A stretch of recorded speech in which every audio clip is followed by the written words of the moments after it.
Hi, everyone. Welcome for joining us. We're so glad to have you here for our virtual Arts Month info session. We see you out there on social media watching live. Thanks for joining us in real time. Thank you also for joining us if you're watching the recorded version later. I'm Angela Seals, and I'm the Executive Director of the Cultural Office of the Pikes Peak region, which is the local arts agency that serves El Paso and Teller counties. And I'd also like to introduce a new colleague, Dylan Craddock. Hi, Dylan.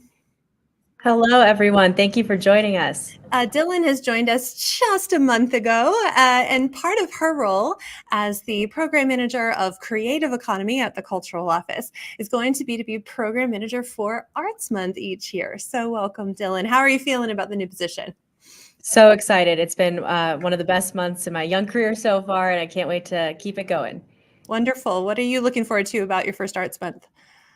Just seeing all the amazing things that the arts community does every day, but amplified even more, being able to advocate and encourage everyone's participation in what is already a thriving and awesome art scene. And for myself, being able to just see all the behind the scenes action that goes into making this month so special for everyone. Awesome. Well, thank you so much. We're so glad, Dylan, to have you with us. Dylan's going to be back in just a few minutes to tell you a little bit about what we have in store for the 10th Annual Arts Month. For those of you who have been in the scene for a while, you know that we started celebrating National Arts and Humanities Month in October back in 2014. We came up with the idea in 2013 when we decided we needed a moment for the whole arts community to come together, to get loud, to advocate together, and to draw attention to the power of the arts throughout the year during National Arts and Humanities Month. That strategy was designed when Christina McGrath was executive director of the Cultural Office, and by that board of directors. When Andy Vick was hired as the next executive director, he was charged with bringing it to life. I want to acknowledge here that Andy was the mastermind of Arts Month for 9 years. And what came to life under Andy's stewardship was truly something amazing.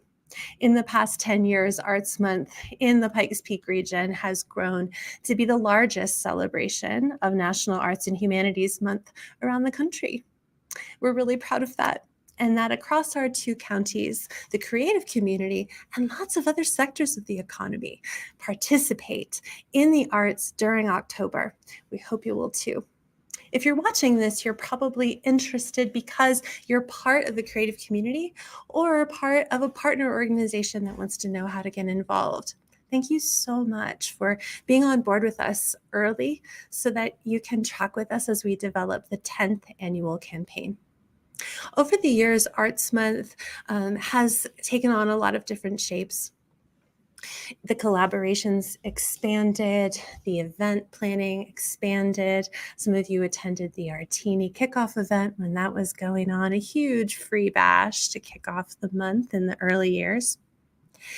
We also have always run a really robust campaign to market the arts, not only in the Pikes Peak region, but to drive markets around to increase cultural tourism to our glorious arts destination. And we've been working to build that through the Arts Month program, particularly in the past few years. During the pandemic, Arts Month continued, and even though it went to a largely virtual format in some of those years, the collaborations continued to grow. It's our intent in the next generation of the Cultural Office under my leadership now to continue all that has been working with Arts Month. We are, however, going to dial it in and center it again to exactly what it was intended to do. When we initially envisioned Arts Month, it was to draw visibility and increase the value people hold for arts in the Pikes Peak region. We're going to do that again this year. We're keeping the exact same robust budget we've always had for Arts Month, and we'll be looking to a lot of our community partners across the region to help us spread the word and to participate in ways that make sense for you. We're really proud that the paid media impressions and the marketing campaign for Arts Month has been averaging between 4 million and 2 million impressions in the past few years. Nearly 70% of those surveyed after an Arts Month say that they did experience one new cultural experience during October.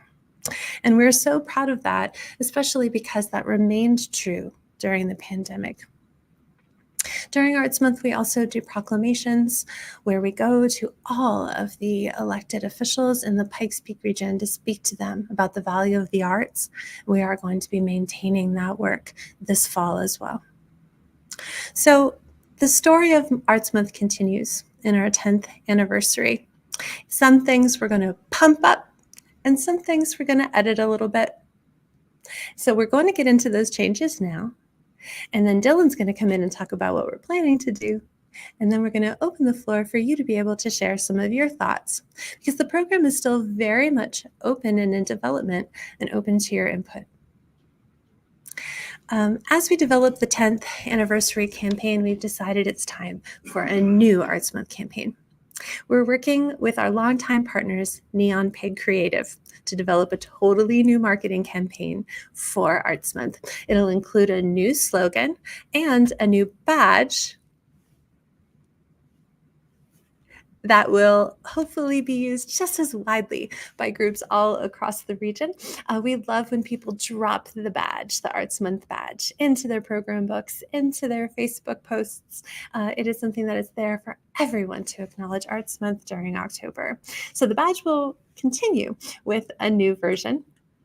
And we're very excited to release that new campaign at our next info session later in August. We're also going to continue having a toolkit for the community to be able to pull down all kinds of visual assets to freely use however you'd like to during October. We're going to continue to do advocacy campaigns, and we're going to throw in some new angles to make sure that our storytelling, our PR pitching, and our advocacy is particularly strong this year during the 10th anniversary season. It's our hope that Arts Month this year feels even stronger by being more focused. So how are we going to focus it? We're going to be leaning in to the marketing and advocacy role of Arts Month. And we're going to be stopping two pieces that have been part of the Arts Month campaign in the past few years. One is the Highlights program, and the other is the Artist of the Day program. In Artist of the Day, we were highlighting 31 artists, one each day of the month, that mirrored the different genres that we celebrate during Arts Month. Each of them got a stipend and put together multimedia. And in the end, we felt like it ended up being a real three-ring circus of coordination on our side of things. To create 31 social media posts. This year, we're going to be looking at new ways that we can highlight the voices of local artists in the Arts Month campaign, but no longer doing the Artist of the Day in that exact iteration. The biggest change, and the one that affects folks who have been Highlights partners in the past, is that we are discontinuing the Highlights program. Through the Highlights program, we were sponsoring particular programming to happen in October. We were sponsoring at low-level gifts, usually $250 to $500 for certain arts events to happen that we felt augmented the vibrancy of the October celebration. At 10 years in, there's plenty of vibrancy. And those $250 gifts were diffusing the focus of the campaign, we believe. By last year, we had over 50 Highlights events. And at some point, it's no longer really a highlight when there are 50 of them, in addition to the sometimes 300 events that normally happen in the arts community in the month of October. We believe it's a sign of maturity that we can stop the Highlights program and lean into marketing what is happening in the month of October naturally in the arts community, and whatever you all decide you want to do based on your organization's season, your desires to participate. In the end, ultimately, I want Arts Month to be a really connective time between the cultural office and the arts community. I don't want you to feel strong-armed to do things you wouldn't normally want to do in the month of October. Instead, we hope you'll feel inspired to participate at whatever level makes sense for your group. And know that whatever you plan to do in the month of October, as long as you list that event on peakradar.com, you will automatically be pulled over into the website artsoctober.com and all of the marketing that will be going on. You don't have to be a highlights partner to get lots of love from the cultural office during October. And it's our hope that you will feel really celebrated as you see the marketing, the advocacy, and the grassroots groundswell of support for the arts that will happen that month. Dylan, would you tell us a little bit about what is planned for this October that folks can start to have in their minds and get involved in? Absolutely. Well, as Angela stated already, we're continuing many of our flagship elements of Arts Month, including a dedicated webpage. Our theme weeks will continue. Our advocacy and engagement toolkit will be revamped, and we are taking your feedback to see what that would best look like to serve your needs in the arts community. We will continue seeking proclamations, promoting your events through Peak Radar, which if you already have them planned, I would highly encourage you to list them now. We will also be doing a guide to Arts Month with the Gazette. We will continue our giveaway program, but reimagined, bigger than ever, along with new merch. And the biggest thing is we will continue to be loud and proud, celebrating our arts community and shining a well-deserved spotlight on all of the accomplishments and strengths that you already have throughout the whole month. I love that. I hope you all hear like how many of the great things are coming back, and some of the things are going to be even better. The new campaign, we're intentionally looking at how to make a campaign that really is a rallying cry, right, Dylan? And we are hoping that whatever that ends up, we're so in the middle of the creative right now, but whatever that ends up looking like, that slogan, that rallying cry is going to be something that we think you're going to want to wear on a hat, on a shirt, or put on the bumper of your car. And that'll be a new way that we're building out Arts Month this year, leading into what we're excited to debut in 2024, a new arts destination campaign that will sync up with Arts Month, but be happening at other times of the year as well. Because we all know, don't we, Dylan, that there are amazing things happening in the arts community all year long. Exactly. Over 300 events on Peak Radar every month, really. Yeah, well, there's like almost 4,000 events a year on Peak Radar. Mm-hmm. And of course, some of those are outdoors and sports and recreation, but we have a really robust and growing arts community to be proud of all year long. And it's really our hope that we can embed that in the 10th anniversary campaign, that Arts Month is a time that we all get loud, but it's just a taste of what happens throughout the year, and that it's also like fairly indicative because we're not kind of going to be pushing a lot of other things into the month. It's like just shining this really bright light on this gorgeous arts community and what they're naturally doing in the month of October that people can get involved in and hopefully continue participating throughout the year. Dylan, you mentioned the theme weeks, and I think it's, maybe we should chat about that with folks a little bit, because in the past, this always has followed the same model, which was the first week is Visual and Culinary Arts Week. Why don't you take us through the weeks, Dylan, and then let me put some nuances on it. Yeah, absolutely. We are keeping these themes as they are, but we don't want you to feel like you need to put your certain medium into the theme week. These are just guideposts and something to shine a light on all of the things that make up what I would call our creative economy. So visual and culinary arts is week 1. Week 2 is theater and film. Week 3 is poetry, prose, and comedy. And week 4 is music and dance, with, of course, a variety of flagship events that happen every year, interspersed throughout those weeks. Yeah, absolutely. And I love when October 1st starts right there on a Sunday, and we've got 4 like full gorgeous weeks full of those themes. So, the way to think about the theme week is really that it's going to guide some of the marketing campaign. So if you are open to scheduling your arts event and you want to get promotion during the theme week for your genre, I would suggest either do it that week or after, right? So that we can promote it, even if it's happening later in the month, even if it's happening in early November. I think, let us know that that's when we're really going to be talking about it. You can also think of the theme weeks not just as a programmatic guide. In fact, I'd rather you didn't think of it as a programmatic guide, but rather a communications guide. So if you're a dance company, make sure that you are talking about Arts Month in ways that make sense in your communications, your marketing. But during Music and Dance Week, get super loud. I would love for it to feel like a wave going across the stadium where the genres are loud during their theme weeks. I think that would be really fun. And that will be so effective in reaching different audiences across the Pikes Peak region. Don't you think, Dylan? Absolutely. And we're going to make that easy for you by giving you that toolkit. And part of that's something we've done every year. I mean, we've always made sure that there were tons of digital ads and print ads for the program book and things that you could put up on your tops of your e-blasts. We're going to do that again, but also very open to hearing what kinds of tools would be useful for you, either as a partner or as an arts organization in the community to have. So Dylan has this survey coming up. Can you tell us a little bit, Dylan, about this? Yeah, absolutely. As part of Copper's next chapter, we want to hear from you, the arts community. We're here to advocate for you and to, make programming that makes the most sense for you. That being said, we won't follow every idea given, but we want to hear every single little nitty-gritty idea that you might have for us.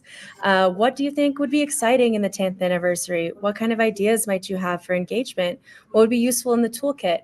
We'd love to know what kind of spaces are out there that you're excited about and, different ways that we might be able to engage with you. This is a quick 3-question survey. I will be looking over all of the results and we'll be reporting back in our next virtual session in August. And we can't wait to develop an exciting collaborative campaign that represents you, our arts community here in the Pikes Peak region.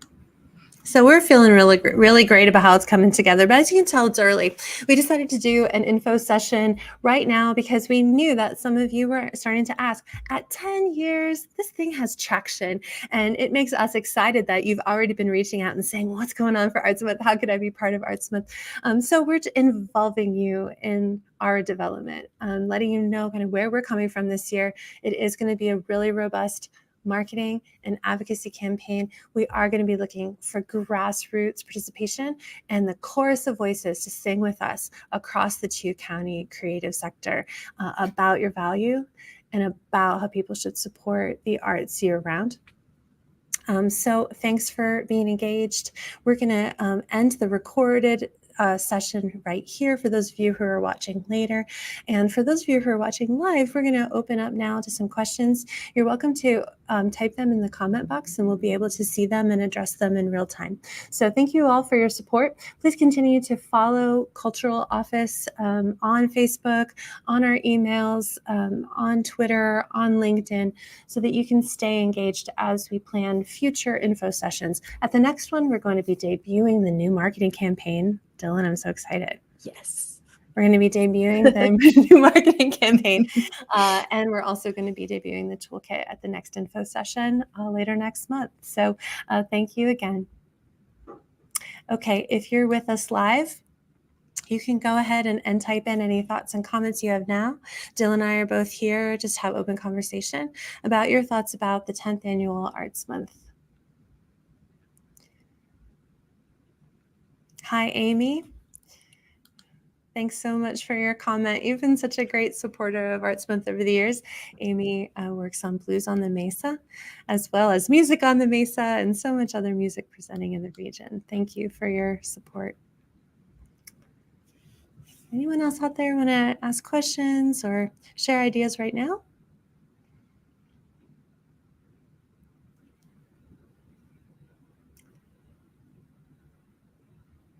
Dylan, you really are inheriting a robust thing. I mean, it's really fun to continue to evolve it, over time. I think one of the real gifts of a long-term program is that it can evolve and that it can get so sophisticated and then it can continually adjust itself. Hi, Erin. Nice to see you. Thank you for your support from Innovations on Aging. So excited that you and all of your folks are also gearing up for Arts Month. It's one of the ways I think, part of Andy's legacy is going to be how many people do see that they have a role to play in Arts Month, whatever sector they are in. Hi, Mike. Thanks for your question.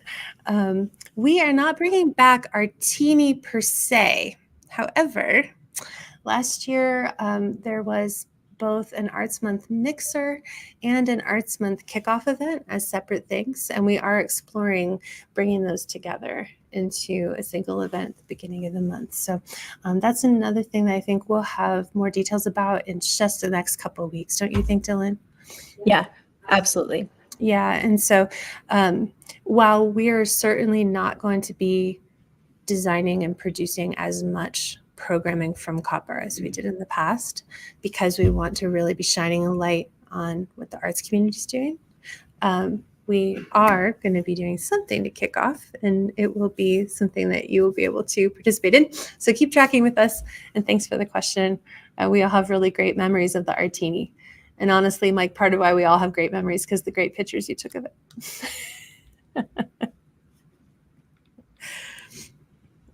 All right. Well, again, the Cultural Office is so honored to be able to continue leading this program. It is one of our centerpiece programs of our work. It does align with Arts Vision 2030, the 10-year cultural plan. Dylan has, really believes that it's part of our declaration around collaboration. Which is we are strongest when we collaborate.